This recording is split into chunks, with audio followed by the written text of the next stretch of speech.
வணக்கம் நட்புக்களே. இன்று நம்ம பார்க்க போவது பச்சை மொச்சை பிரியாணி. ஈஸியாக சிம்பிளாக செய்யக்கூடிய மொச்சை பிரியாணி. இந்த தை மாதத்தில் உங்களுக்கு பச்சையாக மொச்சையெல்லாம் நிறையா கிடைக்கும், மார்க்கெட்டில் கிடைக்கும். அதை வாங்கி க்ளீன் பண்ணி வச்சுக்கணும். மொச்சை மட்டும் கொஞ்சம் தோல் கொஞ்சம் ஹார்டாக இருக்கும், அதனால் லேசாக கொஞ்சமாக வேக வச்சு எடுத்து வச்சுக்கணும். ஸோ வேக வச்சு எடுத்த மொச்சை 1 கப்பு, வெங்காயம் 2 கட் பண்ணியது, தக்காளி பெரியதாக இருந்தால் 1 கட் பண்ணியது, இஞ்சி பூண்டு பேஸ்ட்டு, கொத்தமல்லி புதினா 2, பச்சை மிளகாய், கருவேப்பிலை, தனி மிளகாய்த்தூள் 1 table spoon, Kashmiri chilli 1 table spoon, மஞ்சள் தூள் 1 சிட்டிகை, கரம் மசாலா 1 டேபிள் ஸ்பூன், தாளிப்பதற்கு எண்ணெய், 1 ஸ்பூன் நெய்.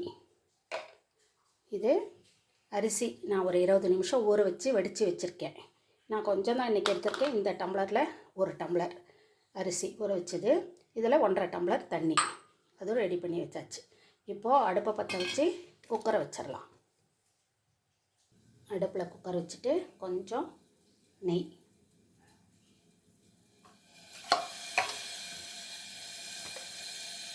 கொஞ்சம் எண்ணெய். இதில் நம்ம தேங்காயெலாம் சேர்க்காதனால நீங்கள் தேங்காய் எண்ணெய் ஊற்றிக்கிட்டிங்கன்னா நல்லா டேஸ்ட்டாக இருக்கும்.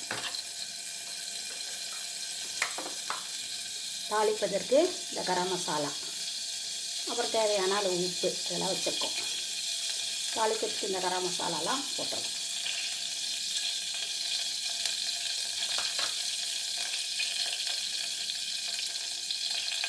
அப்புறம் இந்த வெங்காயம்,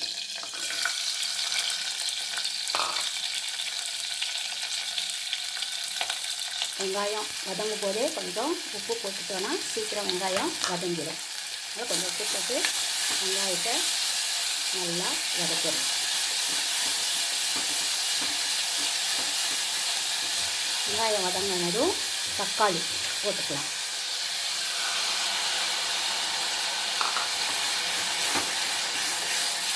இது கொஞ்சம் நேரம் வதங்கட்டும்.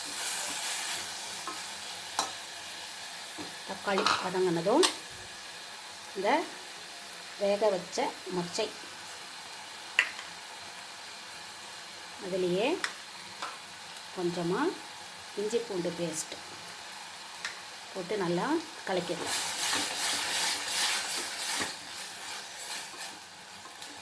நல்லா வதக்கலாம். நல்லா கொஞ்சம் நேரம் வதங்கட்டும். சிலருக்கு சாப்பிடும்போது இந்த ஆனியன்லாம் க்ரன்ச்சியாக சாப்பிட்டா பிடிக்கும். அப்படி உள்ளவங்க இப்படியே நிறுத்திக்கலாம், இல்லைன்னா இன்னும் கொஞ்சம் நல்லா வதங்கிக்கலாம்.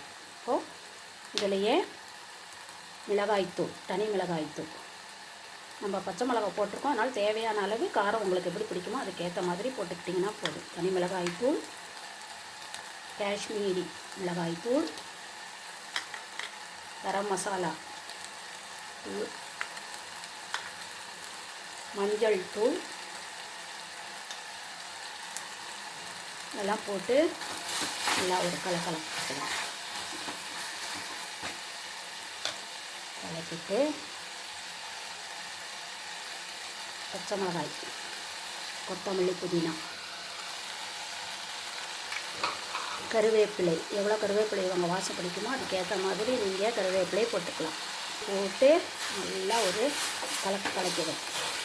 நல்லா ஒரு கலக்கிட்டு இந்த அரிசியை போட்டுடலாம்.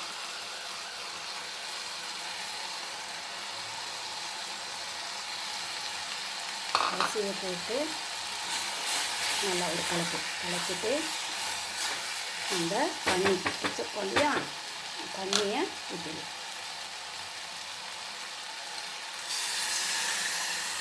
தண்ணி ஊற்றிட்டு உப்பு காரமெல்லாம் உங்களுக்கு சரியாக இருக்கான்னு பார்த்துட்டு மூடி வச்சு மீடியமில் ஒரு 2 விசில் வச்சுக்கலாம்.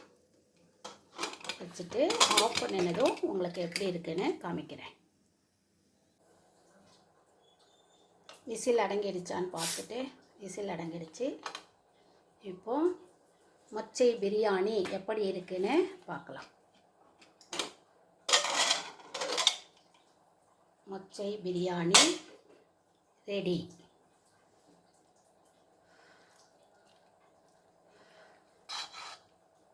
மச்சை பிரியாணி.